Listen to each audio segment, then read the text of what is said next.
Okay, so this case involves a 7-year-old boy with a diagnosis of Duchenne's muscular dystrophy, a history of scoliosis, heel cord lengthening, and latex allergy. The patient had sensation that was within normal limitation, but he had decreased passive range of motion with bilateral shoulder flexion and abduction, hip flexion and abduction, knee flexion, and ankle dorsiflexion. In addition, the patient had less than normal strength in the trunk and both bilateral upper and lower extremities.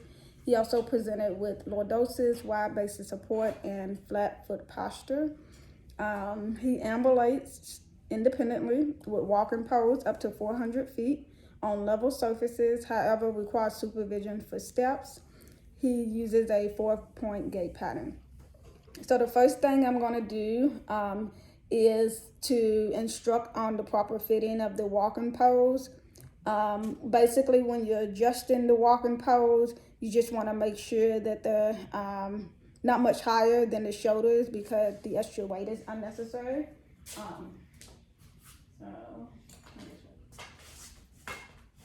if you have the walking poles, go ahead and hold on here. So you can see that the walking poles are not higher than his shoulder level. So we got a good adjustable height. So now I'm going to teach the patient how to walk with a 4-point gait pattern. So with that, what you're going to do is you're going to take one pole out and then the opposite foot, and then you're going to put the next pole out and then step with the opposite foot. So basically, pole, opposite foot, pole, opposite foot. All right, we'll go ahead and try that. Pole, and then the left foot, pole, right foot. Good.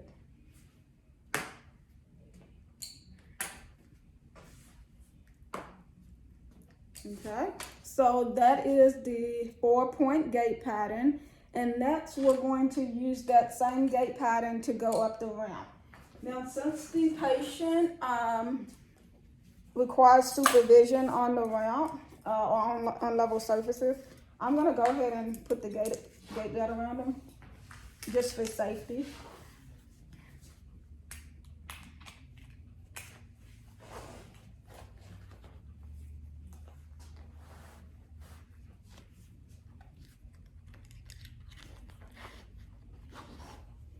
Okay, so we're going to go up the ramp and then we'll turn around and go back down the ramp using the 4-point gait pattern.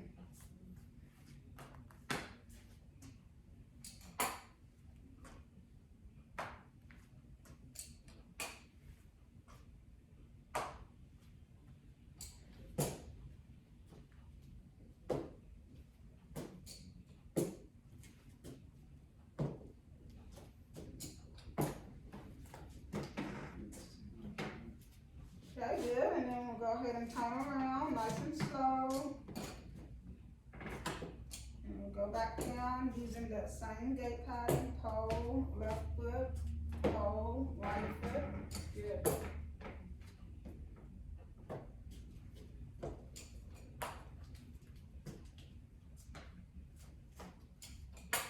Okay, so now that we did the ramp, I'm going to go ahead and instruct the patient on how to go up and down the steps with the walking pole.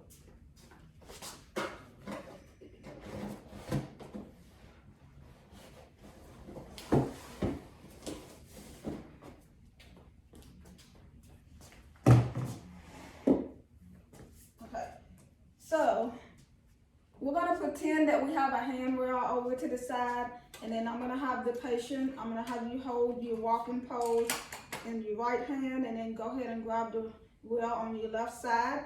We're going to pretend that the right foot is or the right leg is his weaker side.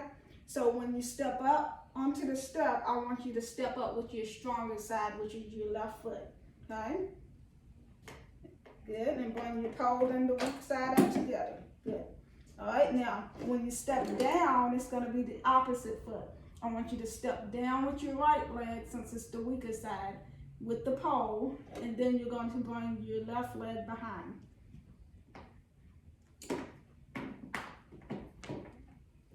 Good. So that is going up and down the steps with the walking pole. Next, I'm going to have him go ahead and go through the doorway, and then there's a small threshold on the doorway. We'll just kind of pretend that that's the code. All right, so we'll walk using the 4-point gait pattern.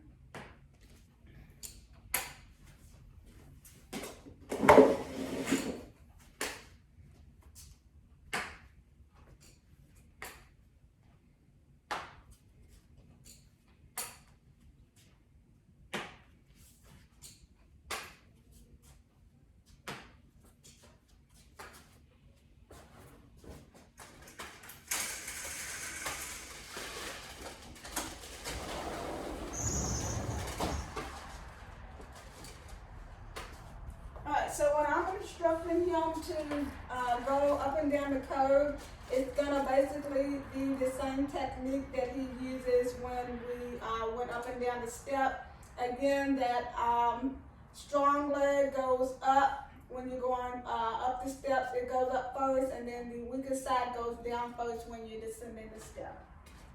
Okay. So I'm gonna have you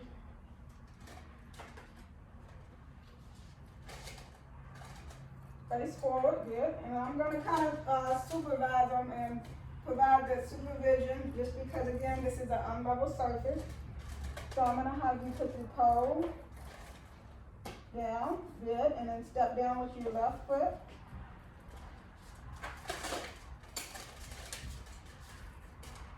And then we're going to turn around.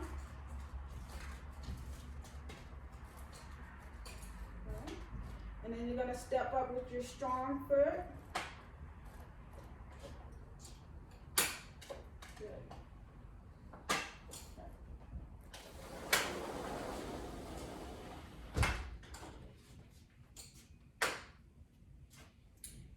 And notice on when he's going like up and down the steps or the ramp or the curb, I'm kind of standing behind him to the side just for safety. If he was to lose his balance, I could grab onto the gate belt and kind of shift him kind of in the opposite direction of what he is falling.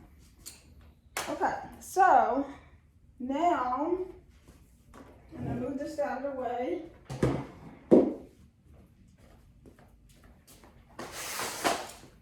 And we're going to demonstrate falling with the walking pole.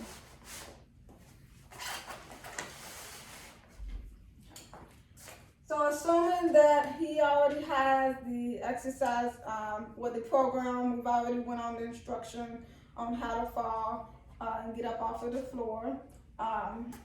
We're going to go ahead and demonstrate that process. So basically, when you fall, you don't want these metal objects to be in front of you, so you don't want to fall on those objects. So what you'll do is you're going to kind of swing them and throw them out of your way. As you fall, you want to kind of keep a bend in your elbow and kind of roll over to your side a little bit. All right, that's just to protect your joints and things when you're falling. All right, so here you go. On the count of 3, you're gonna swing the walking poles out and then fall to the ground. 1, 2, 3. Okay. So, I'm gonna move this down. So he's on the ground. So once you're on the ground, what you're gonna do to get back up is I want you to take your hands and grab the poles and kind of put them beside you, good, so that they're nice, lined up evenly.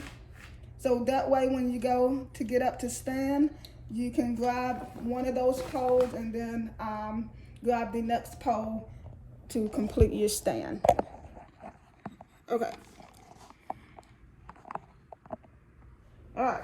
So I'm gonna kind of grab onto the gate belt too when he goes up to walk himself up. So before you get up, you're going to straighten your arms out and then kind of just walk your body back towards me. Good. Keep your legs straight. And then grab one of the poles.